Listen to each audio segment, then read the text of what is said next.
승용회계사입니다. 3월 법인세 신고 시즌이다 보니 법인 대표님들께서 급여, 배당 등을 통해 법인 자금을 개인으로 가져오는 것에 대해 많은 고민을 하고 계시는 것 같습니다. 특히 법인세나 소득세는 적게 내면서 많은 자금을 개인으로 가져올 수 있는 방법에 대해 알아보시는 분들이 많은데요. 많은 유튜브 영상이나 법인 컨설팅을 진행하시는 분들이 법인의 이익잉여금이 많이 쌓이면 나중에 세금 폭탄으로 돌아올 수 있다는 내용을 전달하는 경우가 워낙 많다 보니 회사의 규모나 상황에 관계없이 법인의 자금을 개인화하려고 하시는 경우도 많은데요. 특히 법인 자금을 개인으로 가져오는 과정에서 쉬운 방법을 놔두고 컨설팅 업체 등을 통해 이익 소각이나 자본 환원, 사내 근로복지기금, 법인 초과 배당 등 어렵고 복잡한 방법부터 활용해서 법인 자금을 개인 자금으로 만들려고 하시는 경우도 많이 보게 됩니다. 하지만 컨설팅 내용이 복잡한 만큼 사후관리에 대한 문제나 국세청의 과세 위험에 노출이 되어 있는 경우도 많은데요. 그래서 오늘은 법인 자금을 개인으로 가져올 때 반드시 고려해야 되는 3가지 사항에 대해서 영상을 준비해 보았습니다. 영상 내용 끝까지 확인하시면 내 법인 상황에 맞는 법인 자금 개인화 전략에 대해 의사결정하시는 데 많은 도움이 되실 거라 생각됩니다.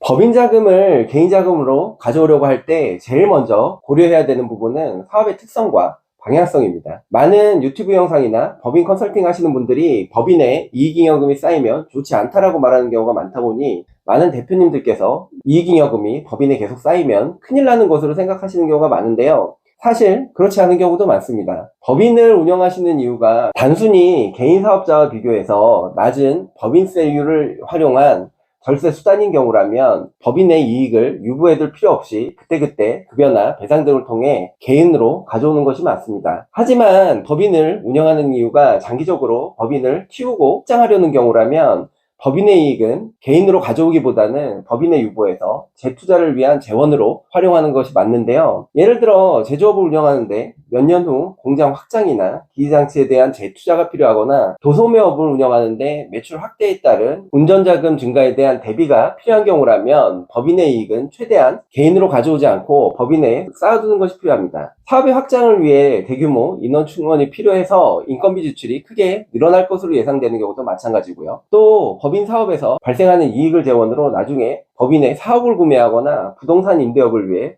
법인으로 부동산을 구매하려고 하는 경우에도 역시 법인의 이익잉여금을 유보해 놓는 것이 필요합니다. 만약 재투자가 필요한 상황인데 법인의 이익잉여금이 쌓이면 안 좋다는 말만 듣고 급여나 배당 등을 통해 법인 자금을 개인으로 가져온 경우 어떻게 될까요? 법인에서 투자가 이루어져야 하는 시점에 법인 자금이 부족하기 때문에 은행에서 차입을 하거나 법인 대표의 개인 자금을 법인에 빌려줘야 하는 상황이 발생하게 됩니다. 흔히 말하는 가수금이 발생하게 되는 건데요. 잘 생각해보면 이 가수금은 법인의 자금을 개인으로 가져오는 과정에서 소득세와 건강보험료까지 부담한 후의 금액입니다. 예를 들어 법인의 자금 1억 2천만 원을 급여와 배당을 통해 개인으로 가져오는 과정에서 2천만 원의 소득세와 건강보험료를 부담했다고 한다면 개인의 주머니에 남는 금액은 1억 원이 됩니다. 법인에 자금이 필요한 상황이 돼서 이 1억 원을 법인에 가수금 형태로 다시 빌려주게 되면 어떻게 될까요? 만약 법인이 재투자가 필요한 상황을 잘 고려해서 법인에 1억 2천만 원을 그대로 유보해 놓았다면 1억 2천만 원을 법인에서 활용할 수 있게 되지만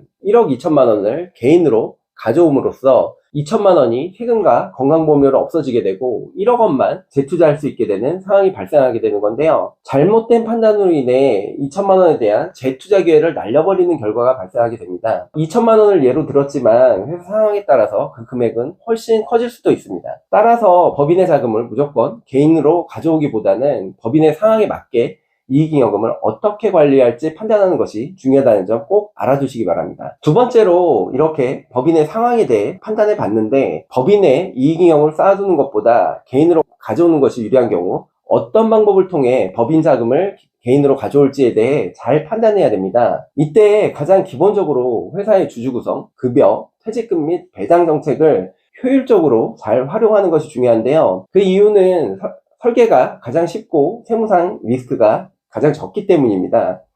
실제로 컨설팅을 진행하기 위해 법인 대표님을 상담하다 보면 정말 기본적인 급여나 퇴직급여 정책도 제대로 안 되어 있고 배당금, 분리과세 활용도 하지 않는 상황에서 이익소각이나 초과배당과 같은 복잡한 방법부터 찾으시는 대표님들이 있으신데요. 예를 들어 회사의 이익은 연 10억 이상씩 발생하고 있는데 대표님의 연봉은 5천만 원 정도로 설정되어 있고 퇴직금, 배수 규정도 없는 경우도 있습니다. 배우자분이 실제로 회사에서 중요한 일을 하고 있는데도 불구하고 급여가 책정되어 있지 않거나 급여가 최저임금 수준으로 설정되어 있는 경우도 있습니다. 이익이 매년 10억 이상씩 나지만 배당은 한 번도 한 적이 없고 회사의 주주도 대표님 1인으로 되어 있는 경우도 있고요. 회사는 점점 부자가 되고 있는데 대표님 개인 자산은 제자리인 상황에 놓여 있는 대표님들을 보게 되는 건데요. 이런 대표님들의 경우에는 이익 소각과 같이 복잡하고 사후 관리가 어려운 방법이 아니더라도 주주 구성이나 급여, 퇴직금, 배당 정책만 잘 조절해도 꽤 많은 법인의 자금을 개인으로 가져올 수 있다는 점 꼭 알아두시기 바라고요. 이런 기본적인 방법만 잘 활용해도 해결이 안 되는 부분이 있다면 이익 소각이나 자본 환원, 법인 초반 배당 등과 같은 복잡한 방법을 활용해서 고민하는 것이 순서일 것 같습니다. 굳이 쉽고 기본적인 방법을 놔두고 비싼 컨설팅 수수료까지 지불해가면서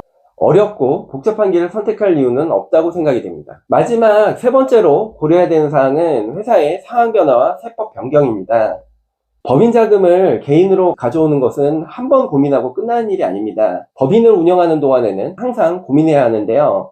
하지만 법인의 상황은 항상 바뀌게 됩니다. 과거에는 법인의 자금이 크게 필요 없는 상황이었지만 새로운 사업을 시작하게 되면서 투자 자금이 필요한 상황으로 바뀌게 되거나 매출이나 비용이 일정하게 발생해왔고 재투자도 필요 없어서 법인 자금을 최대한 개인 자금으로 가져왔지만 갑자기 매출이 커지게 되면서 늘어나는 운전 자금 확보가 필요해지는 상황이 발생할 수도 있는데요. 이렇게 회사의 상황이 바뀌게 되면 기존에 유지해왔던 법인 자금을 개인으로 가져오는 정책도 법인의 자금을 유보하는 정책으로 변경하는 것이 필요합니다. 반대로 과거에는 법인의 성장으로 인해 대부분의 이익을 재투자하기 위해 회사 내에 유보해 왔지만 회사 사업이 성숙기에 접어들면서 일정한 수준의 이익잉여금이 발생하고 재투자에 대한 필요성이 낮아지게 되는 경우라면 굳이 법인의 이익잉여금을 유보할 필요 없이 소득세나 건강보험료를 부담하더라도 개인으로 가져오는 것이 나을 수도 있습니다. 이렇게 변하는 것은 회사의 상황뿐만 아니라 세법도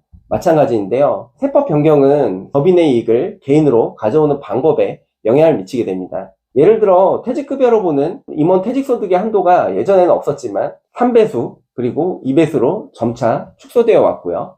법인 컨설팅에서 많이 활용되던 개인주주 차등 배당에 대한 세법 규제도 점점 강화되어 왔습니다. 또한 세법 변경은 아니지만 최근 몇 년간 이익 소각을 활용한 법인 자금 개인화에 대해 국세청의 과세와 납세자의 불복 사례들이 크게 늘어왔는데요.